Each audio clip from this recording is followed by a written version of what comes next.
Alright guys, we are finally back here. I know it's been a long hiatus between the first video that I posted and this video now. I posted some things on like my socials, like my Facebook, my Instagram, but I just got behind. That wasn't the intent here. With creating a YouTube, it's been pretty hard to like generate content on a regular basis just because of how my deer season went. When I created the channel, my whole goal of this was I wanted to create something that, if you're, it doesn't matter if like you're a novice, if you're an expert in hunting, or you're new and you're just looking to get into this, or maybe if you're out of state or in state, it doesn't really matter. I just wanted to create something where if you're interested in hunting Illinois or deer hunting in general, and for out of state, maybe they're not used to ag country, hunting ag country where I'm at. And maybe they're used to hunting hardwoods and they're coming here for an out-of-state hunt, and you're spending a lot of money for that out-of-state tag, and the gas and hotel and everything starts to add up. Maybe this gives you a little bit of confidence going into the woods and coming up for that certain week that you're taking off, and this is something to relate to and be like, hey, you know what, this is working for him this week. I wanted to give kind of like weekly or bi-weekly updates on my Facebook and Instagram, and then post videos pretty much every, I would say, 2 to 3 weeks. So if you're looking for like more up-to-date content, I would say go follow my Facebook and Instagram. It's the same handle, Illinois Public Land, and definitely going forward, that's going to be something that's going to be updated pretty regularly. So that was my intent there. I just want to give people something to follow to and like look to for like confidence going into the stand. I'm no expert myself in deer hunting. I've been hunting my whole life, but I've taken some really good deer. I've had great success, but I don't claim to be the best hunter in the world and shoot 200-inch deer every year, although that's maybe the goal, but that's definitely not what happens. If you hunt, that. And I know there's like a lot of regurgitated information out there, and there's all these podcasts and content out there where people are saying this is what I'm doing, then this works, and this is what bow I'm using, and this is what call I'm using, and scent, and camo or whatever. I don't like that. I'm not like that. I don't have anything against any of that, but for me, it's about getting in the woods, having fun, and just trying to meet whatever goal you have. Whether that's a 100-inch buck, 130-inch buck, or 180-inch buck, whatever. Whatever your goal is, I just hope that you achieve it and you're having fun doing it and you're enjoying nature and getting out there and having fun. So yeah, that was the whole goal of this channel. I got behind in that this year just because I got back on the buck that I shot in that first video that I posted. Mule Buck is what I named him. I got back on him and it was just neck and neck all year. So that's the whole point of this video, is to give you guys just a quick, well, I say quick, as fast as I can, and kind of concisely as I can, just information of how my season went. I wanted to kind of go through like each week of the season and post information on like my Facebook and Instagram of like, hey, this is what I'm seeing this week. This is what I'm seeing the deer transition to. This is like the behavior I'm seeing, just to give you guys that are coming here or even in state that are maybe struggling or wanting to like relate your information that you're seeing in the woods to mine, and kind of compare and contrast and be like, hey, this is what working for him, maybe this is what I need to do, or hey, I'm seeing the same thing, kind of thing. So that was the whole point of the YouTube, and yeah, just didn't get to that this year. I think next year going forward, I've got a better understanding now that I'm in like, I would consider this year 2 of my filming and editing and trying to create content for you guys. I'm not going to create dumb content that's going to waste your time. I hope that this doesn't waste your time. If you're interested in this, awesome. If you're not, click on the next handle or whatever and watch that video. So I'm here to give like information to you guys and things that I think you'll like, and yeah, that's the whole point of this channel. I'm not here. Also, the public and private sector, I have no division in that. I hunt 99% public. I have nothing against private land hunters. I have no envy there. I don't think that they're stupid. That's great that you have private land that you can hunt and manage and do everything you want on it. But I really just thoroughly enjoy getting on those big bucks that everybody else has a chance at as well, and capitalizing on that and being successful. Whether that's just finding out where that deer lives and finding out, how he uses an area. And, I was on him 90% of the season and that feels great. Or whether it's actually shooting that animal and harvesting it and being like, wow, like this is the pinnacle of, really doing it and like getting this deer. It was like a super hard challenge because, 30 other people are on this certain animal and, I got it and I was lucky enough to harvest it. So that's why I enjoy public land. Nothing against private land hunters. If you're a private land hunter watching, which I'm sure there are people out there that own private land that still watch this stuff, because you can get information from it. I don't care how seasoned of a hunter you are, and you've harvested 10 deer every year since you were 12, and you've killed 130-inch buck every year since you've been 15, and you know how to do it. There's always going to be some little tidbit information that you can pull from someone's content, I feel like, if you're really paying attention to it. I listen to a lot of podcasts and stuff and content out there that people release, and I would say 80% of it is regurgitated, but there's always that one little piece that sticks with me from like a 2-hour session that I'm like, of like listening to someone's podcast where I'm like, man, like that makes sense, and maybe I should explore into that more. Maybe I do need to be more aggressive going into the stand. Maybe I do, next time not need to focus on this pinch point as much and actually really explore like the bedding area more and, how certain winds affect that instead of, focusing on the crops or whatever. So yeah, I'm going on a tangent already that I don't want to go into, but I want to explain to you guys what the point of the channel is, why I got so far behind on that posting, and that's where I'm at right now. So right now I'll just give because I never did get to give like in-season updates like I wanted to. I'll just give you guys a rundown of how my season went, what I saw the deer transition to on pretty much every week, or every big transition that I saw and observed. I'll give you guys kind of the info on what I saw. So going into the season scouting, it was a total different season for me on my piece of public that I was hunting. I was again going for that mule buck. They had a crop rotation where I was at where, I would say the last 5 to 6 years has been beans in that area, soybeans, and they switched it to corn this year. So it made it really difficult for my summer scouting. I'd never been in that area when they had corn planted previously, so I wasn't sure how that was going to affect the deer. And it definitely did, where I had that deer last year in summer, he was actually, I would say, like a good half-mile away from where he summered the previous year. So I don't know if that was the corn or if it was kind of a dry year for us here in Southern Illinois. So I think that maybe he was sticking close to a water source, but I'm not super confident on that. I don't know if the corn had something to deal with to have with that or not. I don't know. So I got a lot of like 2.5, 3-year-old deer on camera consistently, but that mule buck, I only got, I think, 1 or 2 pictures of him this summer. And then the actual 10-pointer that I had in my first video, I have a small, like 10-second clip of that deer where I passed him up. I think he was like maybe a low 140s deer last year. And I had a picture of him this summer crossing through an area as well with the mule buck, I think, in the same spot. And I had a picture of him. He blew up a little bit this year. His brow tines got a little bit bigger. He got a little bit wider. But as far as like mass and tine height, it didn't really do anything. So, but he was definitely a better deer. I would say he's probably, I would put him at like maybe mid 160s, but who knows? I don't know. I didn't get him this year, so I don't know. I came up with a big goose egg. It's like January 18th. I came up with a big tag soup goose egg, and I am happy with that. I'm actually really happy with that. I had a great season regardless. So yeah, I had those 2 deer on camera. Those were my 2 target bucks. So it was insane to go in there this summer and scout. I would actually walk through the cornfield and look and see how the deer were like using the cornfield, and I never seen deer eat actual like corn stalk leaves as much as I've seen this summer. I think that had something to do with the drought.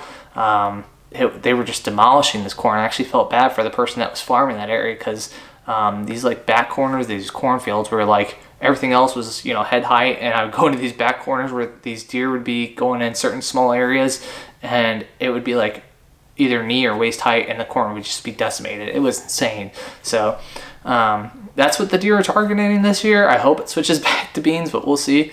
Definitely makes summer scouting easier, but I do think it played a part in maybe people not having as much early season success this year in that area, because a lot of the deer that I had summering for that year. I saw them well into like end of November timeline up until shotgun season generally, which is pretty normal, but I would say there's usually more early season success in that area, because I've seen I think last year where I had certain bucks on camera, and not huge bucks, but still decent deer, where I'd have them that first 2 weeks of season, and then slowly but surely one or two would fall off, and I think people got them because they knew where they were going out in the soybeans and stuff like that. But this year was totally different. I had deer a lot later. So season opened up. I kind of had an idea of where he was, but I knew as soon as the acorns dropped, it was going to be just tough. So boom, like a week goes in and the acorn crop drops, and the mule buck and that 10-pointer, which I nicknamed Twig this year, he disappeared.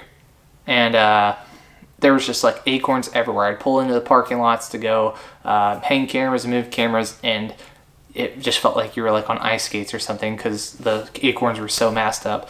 And I know certain areas, I talked to people that were like, man, we have no acorns here. It's crazy. And I know I feel like that has a lot to do with the droughts and stuff and how much rain you get. But for us in Southern Illinois, for where I was hunting, it was insane how many acorns there were. And it was really hard to target, kind of which white oak groves or red oak groves those deer were targeting, because it just seemed like they could just walk anywhere and not really have to move, which is what I experienced on my cameras as well. As soon as the acorn crop dropped, my camera slid way down. I did a couple sits on some white oak flats, and I would notice like one night I sat and I had like a little basket rack 8-pointer, I think, or maybe it's a 4-pointer. I can't really remember, it's so long ago.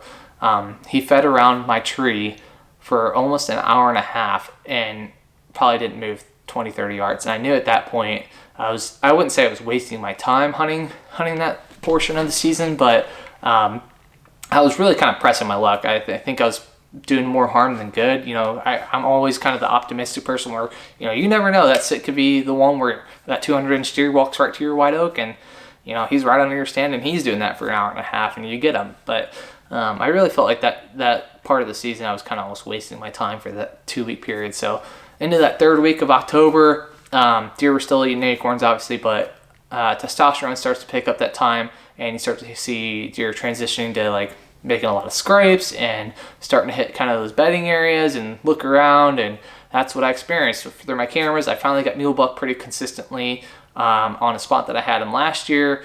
He's working right outside this bedding area, right through kind of like a ditch area, and there was a scrape there that I had set a camera on. I would say early September, and I finally got him hitting that scrape, I would think 3rd week of October, and I got him like 2 days in a row hitting it, I would say 10 minutes before dark, or like last shooting light, and I was pumped. I was like, man, this is it. I'm going to go in that 3rd day, the wind's going to work for it, and I'm going to smoke him if he comes out. And he didn't show for another week, and then he would do the same thing. He would show up one night, and then show up the next night, and then he wouldn't show up again. And that was pretty much the story of the whole season. I would never get this deer doing the same thing twice, for sure, or more than twice. It seemed like he would do that, every once in a while. He'd show up in a spot, and he'd show up 1 or 2 nights, and then he'd disappear. So, felt like I had a good chance in him late October, and then that died down. I kind of lost him that 1st week of November. The twig buck, that 10-pointer that I passed up the year before, I started getting him pretty consistently, and then there was a morning hunt. I think it was like November 3rd, I want to say it was November 3rd kind of timeline. I hunted, it was a real crisp morning, felt really good. Leaves were kind of wet that morning. I went out there at about 9 o'clock. I was on the ground. I was moving to an area, and I was on this field edge, and there was a point in the middle of this field edge where kind of like Christmas trees out there, and that field edge, or these tree lines, goes out a little bit, and then like there's another field back here and another side of the field here, and then there's like this little tree line here.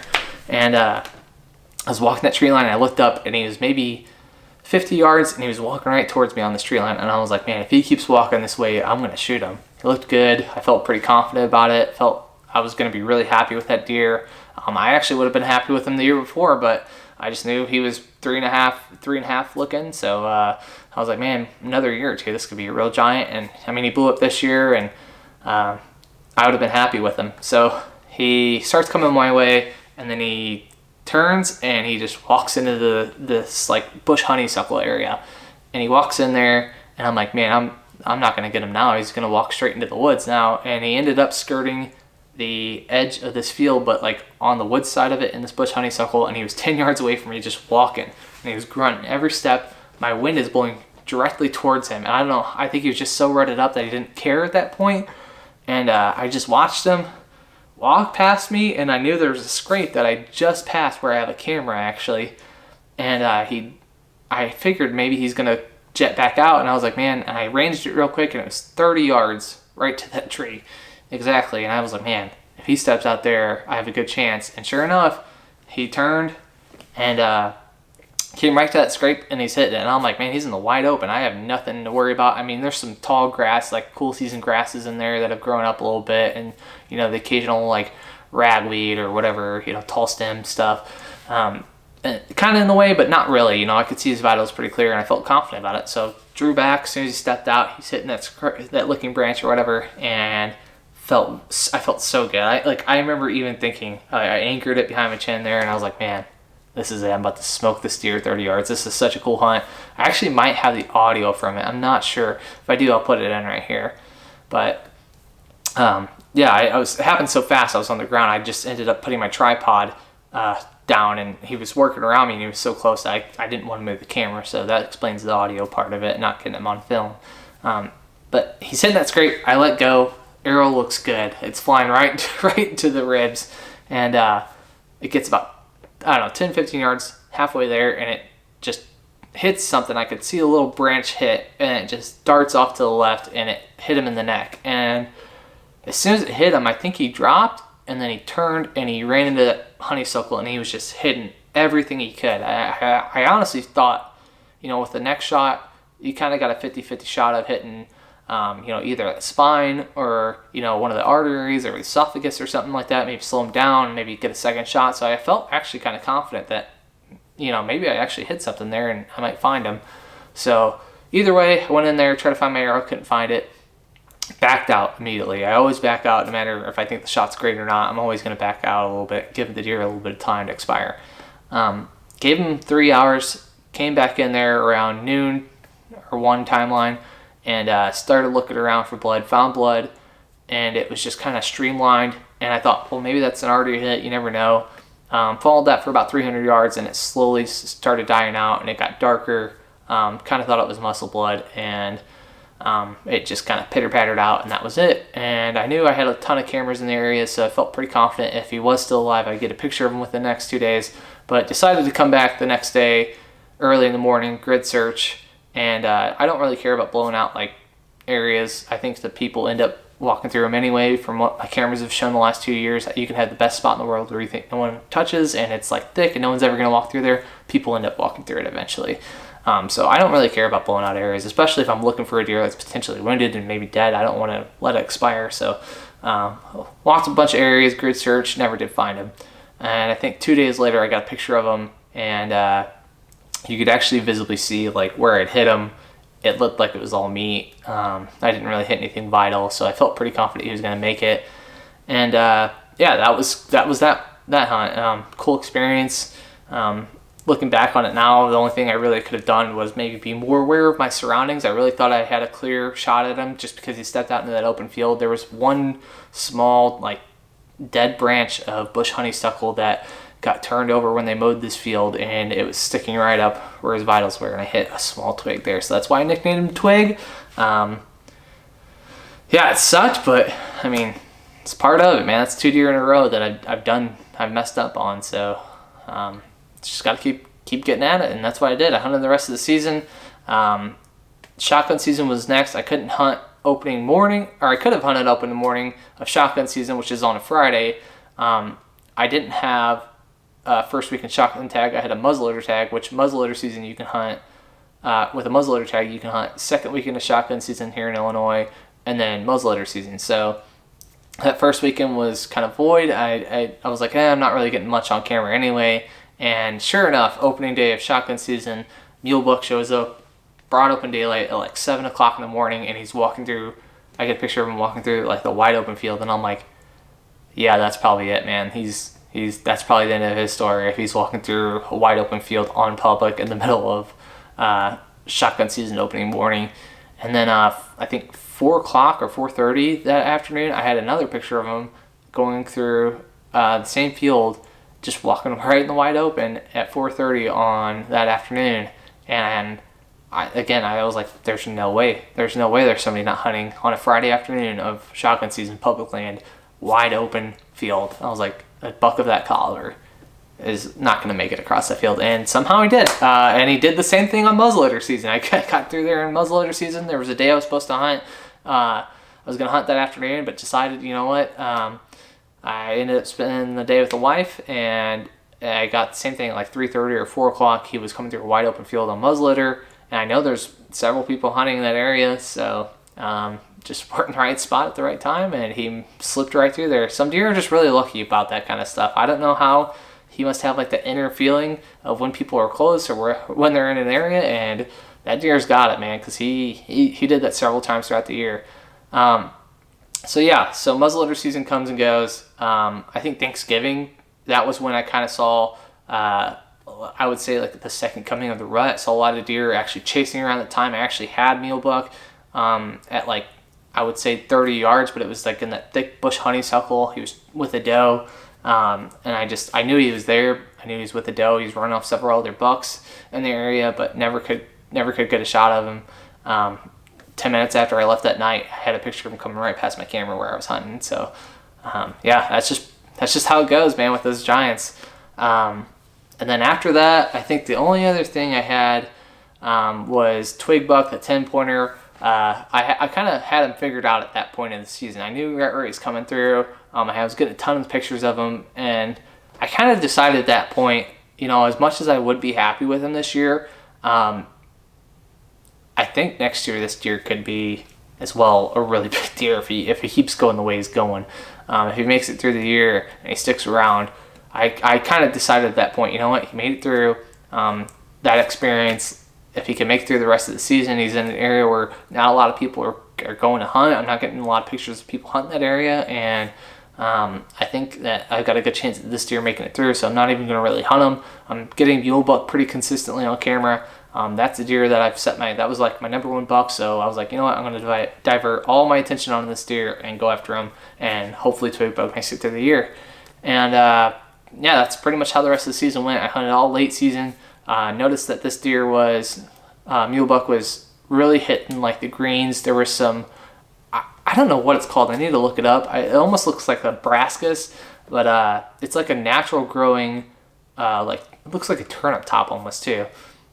But it was growing in these fields, and I was noticing that a lot of these deer were hitting it. I set up a camera. I was moving my cameras a lot this year too. That's something I should mention, is I was keeping most of my cell cam stationary just to kind of go off of for, a lot of them were on like pinch points, field edges, and stuff like that. And I kept them there because if I got a picture of a deer moving at like 5:30 in the morning, or in the afternoon, I could kind of, at least game plan from there what I was going to do. That was more, to me, that was better information than a lot of like my non-cell cams, where I put a lot of those on areas I could just reach really easily from the road, pull over, walk, 200 yards into the woods and pull that camera and see if he was moving through an area.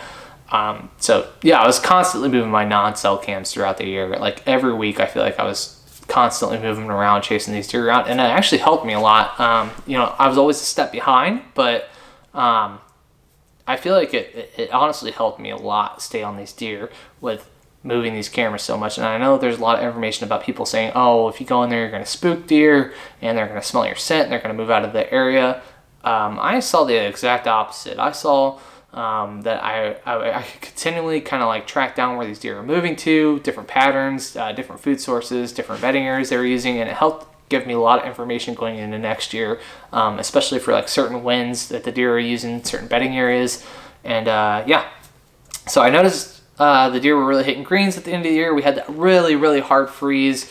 We had a really big winter storm come through around like Christmas timeline. It got to like 0, and I got a lot of pictures of that mule deer in daylight, and it was just like, again, it was always, one, it's hard to hunt when it's 0 degrees. It's hard to get out the door, and then 2, it's just such a short timeline of like getting a picture of him one afternoon in one spot and then another spot. It's so hard, of such a big area of public to hunt, to try and get on that deer. and gets it correctly, because it's always a 50-50 shot for me.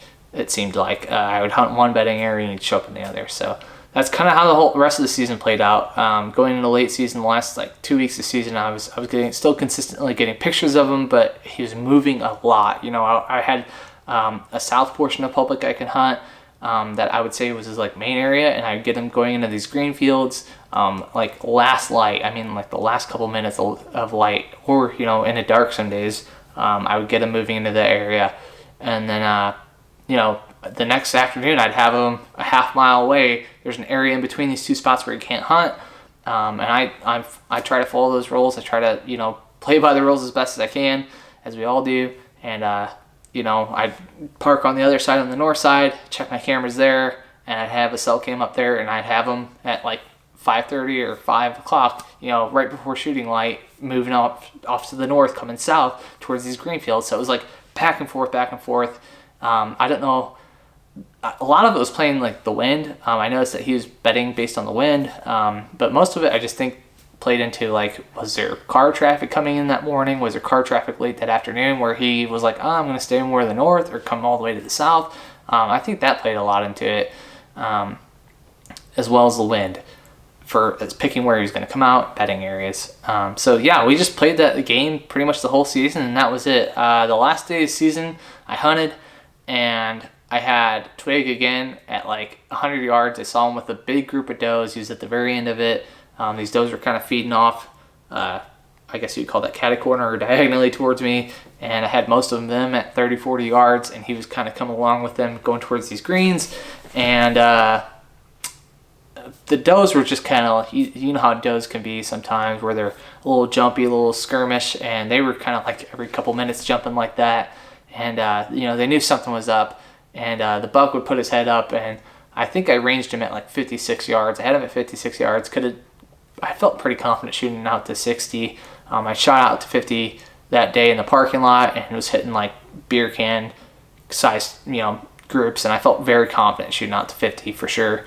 And you know, thought about it for a second, and I was like, man, you know, it's the last day of the season. If that's the last year I see this season, knowing that, you know, there's probably I didn't even see anybody else in the parking lot in the last day.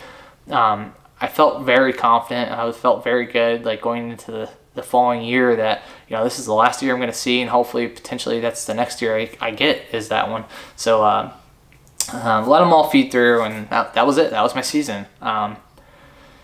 Again, I had tag soup, and I'm happy about it. You know, I wish I could have got mule buck. That would have been an awesome story to have that redemption year, but it's fun, man. I think if you're hoping to get success every year, as we all do, and expecting to get it, you're going to be very disappointed for a lot of years, because if you're hunting deer of a certain caliber and you have those goals, you just got to go into it being like, you know what, I'm going to pass up a lot of deer. I may only have 1 or 2 shots the whole season, and that's just the way it goes. It's like, I guess it's like, what is it called? It's nice knowing that those deer are still there, and I have the potential to get them next year. And there's a lot of deer that I passed up that have a lot of potential going forward, and I know a lot more information about it. I gathered so much information going into next season that I'm, you know, like my playbook has expanded twofold this year, just by passing up all these deer and seeing the way that deer use the terrain, and you know, wind mapping certain areas. So it's definitely helped. And you know, sometimes tag soup is a good thing. So that's where I'm at. So that was the end of the season. Now we're kicking off into the off season. I'll get into a video. I think I'm going to make a separate video about this, but I'll get into it a little bit now. Next year, like next season starts now. This is the best time to scout. This is the best time to, you know, if you have a day where there's really not much going on this time of year besides maybe some crappie fishing and you know, someone's birthday or whatever you got to go to. There's really not a whole lot going on this time of season. So I would say, like, if you have a Sunday afternoon or a Saturday afternoon where you're like, hey, you know what, I got an hour until it gets dark and I've got nothing to do. I know there's a piece of public that I want to go hunt next year and I've never been to. Go drive around that last half hour and glass and see where the deer are coming out of. Mark where they're, you know, even if it's all doe, mark where they're coming out, because I guarantee there's a buck somewhere in there where they were bedded that's a little bit further back from there and that's the best time of year now to get ahead of the game, because that's kind of what got me on mule buck so well the end of season this year. Is last year I kind of did the same thing a week before the end of season. I was driving around glassing, seeing where a lot of deer were coming out, and it really helped me put cameras out this time of year. Like I'll switch my cameras now that it's the end of season, further into bedding areas, new areas where I think deer are coming out, and get more intel to see where bucks go to the end of the year. And if you get to that last month of the season, you're not just kind of like, well, the rut's over, what do I do now? And there's only so many food sources, and I have no idea what these deer are doing. You get so much intel from this time of year. So yeah, if I were you, I would be doing that. I'd be driving around public areas and just glassing this time of year. Don't put your trail cameras away just yet. Put them out now, and where those deer are coming out, put a trail camera out. Take inventory. Even if you get a buck there that you want to harvest next year at 2 a.m., you at least know, hey, he was in this area last year around this time of year, and I know next year he'll probably be here too. Granted, the same conditions, the same resources are there. So it's a great time to be out there scouting. From now till March, pretty much. There's a lot of signs still that you could see. There's a lot of it's wet this time of year. You can see where very visible deer trails and entryways and things like that. It's such a great time to be out in the woods right now. And a lot of people take it for granted and put their boots up and trail cams up and hunting stuff up, and they just sit back on the couch and they're done for the year. And that blows my mind, because there's so much intel you can gather right now. It's crazy. Not to mention shed season's coming up. I usually generally don't start shed hunting until, I would say, second week of February is a great time. I noticed the last 2 years on my cameras have shown that that second week of February, you start to see smaller bucks start to shed their bucks, and then maybe 1 or 2 3.5-year-olds start to shed their antlers. So I know there's people that are going to post oh, I found X amount of sheds already, and that's true. Different deer shed at different times, but as far as I know, the best time of year I found is that second week of February. So I'll probably wait till then to really start shed hunting. If I'm scouting around certain areas and I find a shed, cool, but I'm not going to push in the areas where I know a certain buck is, like the area I know mule buck's at. I'm not going to push in there to potentially push him out and never find a shed. I'd love to find his sheds this year. And I know that he generally sheds around the second week of February. So again, that's probably when I'll start shed hunting. Other than that, that's the end of this video, I think. I'll have probably a late season scouting or next year scouting tips video coming probably within the next week and a half. And then I've got a spring turkey hunting video that I filmed from last year where I was successful. I shot a nice gobbler on public. I've got that video so we can transition into some turkey hunting for this year. And then I've got a good mushroom hunting video for those that like to morel mushroom hunt. That's going to be on here. And that's going to be in my video, guys. If you haven't subscribed already, that would really help me out. It's not going to hurt anything. It's not going to hurt your YouTube credit to hit the subscribe button and like this video. I'm not asking you to share it. I'm just asking you to like the page, man. It helps me out. It helps grow my channel. I just want to freaking reach people that like to hunt, man. That good parking lot talk that we've all had on public or with, friends that we run into or new people that we meet. We're like, hey, that was a cool guy and he likes to hunt, man. That was a cool guy. That's how I want my channel to be, man. I don't want it to be, you gotta shoot this bow and you gotta, use this oat. This is the only sassafras seed that I use because it's the best. I'm not that type of channel. I hate those type of channels. If that's you and you're watching this, sorry to hurt your feelings. That's just the way I feel. But yeah, if you like and subscribe to this, that would really help. And I think the next couple of videos are gonna be pretty sweet. So yeah, that's it, guys. Catch you next time.